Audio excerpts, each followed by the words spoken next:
This is the reading of The Power of the Spoken Word by Florence, Scovel, Shinn. Your big opportunity. You have only one judge, your word. Jesus Christ said, I say unto you that every idle word that men shall speak, they shall give account thereof in the day of judgment. For by thy word thou shalt be justified, and by thy word thou shalt be condemned. Every day is a day of judgment. We used to be taught that it would be at the end of the world. Look back in your life and see how you have attracted either happiness or disaster through your words. The subconscious has no sense of humor. People joke destructively about themselves, and the subconscious takes it seriously. It is because the mental picture you make while speaking impresses the subconscious and works out on the external. A person who knows the power of the word becomes very careful of their conversation. He has only to watch the reaction of his words to know that they do not return void. People make their worst mistakes by speaking while they are angry or resentful, because there is so much ill feeling back of their words. Owing to the vibratory power of words, what you voice, you begin to attract. People who continually speak of disease invariably attract disease. Invisible forces are ever working for man, who is always pulling the strings himself, though he does not know it. We read in the Bible, life and death are in the power of the tongue. Yet most people are speaking destructively from morning until night. It is because they have formed a habit of criticism, condemnation, and complaint, and are eager to tell you of their misfortunes and how mean all their relatives are. They wear their friends out and people avoid them. They are talking themselves into a flock of troubles. Now that we know the power of the word, why not take advantage of it? We take advantage of the radio, the telephone, the airplane, but live with the mound builders in conversation. Science and religion are now coming together. Science is discovering the power within the atom. Metaphysics teaches the power within thoughts and words. We are dealing with dynamite when we deal with words. Think of the power of the word in healing. A word is spoken and a chemical change takes place in the body. One of my friends was seriously ill. The doctor said she had chronic bronchitis and was on the verge of pneumonia. Her daughters and the doctor rushed her to bed, and she had a nurse, but weeks passed and there was no improvement. She was a truth student, but for over a year had attended no meetings, nor had she kept up her reading. One morning she telephoned me and said, Please speak the word and get me out of this. I can't stand it anymore. I'm not sick, I'm just disgusted. So much negative talk and thought have almost floored me. Through the spoken word and her affirmation of truth, immediately there was a change for the better. She had a strong hunch to go out and was told it would be dangerous. But by this time, she was following divine guidance. She went out and called on me and said she was going to attend a luncheon the next day. What happened? The words of truth were making a change in her mind, and a chemical change was taking place in her body. We are told that if we believe, never doubting, we can say to that mountain, Be thou removed, and it would disappear into the sea. The inexhaustible energy in man is released by good will. A man free from fear, undisturbed by appearances, sending goodwill to men and nations, could say to these mountains of hate and war, "Be thou removed," and they would return to their native nothingness. Resentment and intolerance rob man of his power. We should have signs in the subways and the shops that say, "Watch your thoughts, watch your words." Let us now be careful in directing this dynamic force within us. Let us direct it to heal, to bless, and to prosper, and direct it in waves of good to the whole world. It goes out a mighty force, but noiseless. Thought, the strongest power in the universe, is without sound. Your goodwill sweeps all obstacles from your pathway, and your heart's desire is released for you. What is really yours? The answer is, all that the kingdom affords is yours. Every righteous desire of the heart is promised to you.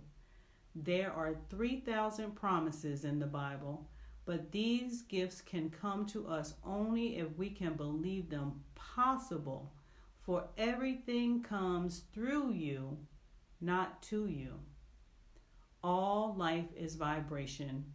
Feel rich and you attract riches. Feel successful and you become successful. I knew of a small boy who was born in a little country town with no advantages, but he always felt successful. He had the conviction that when he grew up, he would be a big artist. No one could discourage him because he was success. He had only success thoughts. He radiated success. At an early age, he left the small town and went to a big city. And to support himself, he got a position as a newspaper artist on a daily paper. All this without previous preparation. It never occurred to him that it could not be done. He went to an art school and immediately became a shining star. He never studied in an academic way. Whatever he once saw, he remembered. In a few years, he went to a still larger city and became a well-known artist. This success came to him because he was always seeing success. I will give to you the land that thou seest. The children of Israel were told that they could all have the land that they could see. The Bible is a metaphysical book, and it is speaking to the individual. This minute, it says to each one of us, I will give to you the land that you see. So what are you seeing with your inner eye? What pictures are you inviting into your life? The imaging faculty has been called the scissors of the mind. If you have failure thoughts, reverse those thoughts with a success thought. This sounds easy enough to do, but when a failure thought has become a habit, it takes external vigilance to dislodge it. That is when a powerful affirmation is needed. You cannot always control your thought, but you can control your word, and eventually the word impresses the subconscious and wins out. If you are in a negative state of mind, just take the statement, I look with wonder at that which is before me. It creates an expectancy of something wonderful, and something wonderful will come to me. Cultivate the feeling that miracles and wonders are coming to pass. Cultivate a success expectancy. Very few people bring into life what is rightfully theirs. They live on the outskirts of their heart's desire. It always seems too good to be true. To the person spiritually awake, nothing is too good to be true. If you want to hear people talking who are still asleep in the Adamic dream, go to a hairdresser's establishment. The Adamic dream is the illusion of opposites. Adam fell into a deep sleep having eaten of the tree of illusion. Of course, Adam stands for generic man, the race man. The race man vainly imagined loss, lack, failure, sin, sickness, and death. The awakened man knows only one power, God, and only one condition, good. But now we will return to the beauty parlor. The following is an exact quotation and a good example of what one hears. A woman sat down near me and said in a loud voice, "This place is too warm. Turn something on or open something." The attendant said to her, "How are you feeling today, Miss S?" She replied with a heavy sigh, "Oh, I'm pretty well, but I have a hard time keeping well." To the manicurist, she said, "Why don't you wear glasses?" The girl replied, "I don't need glasses. Why should I wear them?" The woman replied, "Because everybody wears them." You'll find there is something wrong with your eyes if you have them examined. When she finally leaves, they all feel limp and wonder if they are really well or only seem to be well. She leaves a trail of apprehension and gloom. This is a sample of what one hears from nearly every booth. The way most people talk. It is appalling when one knows the power of the word and what they are attracting, for they are nearly all describing illnesses or operations. You combine with what you notice, so do not describe anything destructive, for you begin to combine with it. What is really yours? The blessings you bring to yourself through your spoken or silent word, the things you see with your inner eye. Only your doubts, fears, and resentments keep your good from you. If you hate or resent a situation, you have fastened it to you, for you attract what you fear or dislike. For example, someone has been unjust to you, and you are filled with wrath and resentment. You cannot forgive that person. Time rolls on, and another person does the same thing. It is because you have a picture of injustice engraved in your subconscious. History will repeat itself until you think you are cursed with misfortune and injustice. There is only one way to neutralize it. Be absolutely undisturbed by injustice and send goodwill to all concerned. My goodwill is a strong tower around me. I now transmute all enemies into friends, all inharmony into harmony, all injustice into justice. You will be amazed at the working of the law.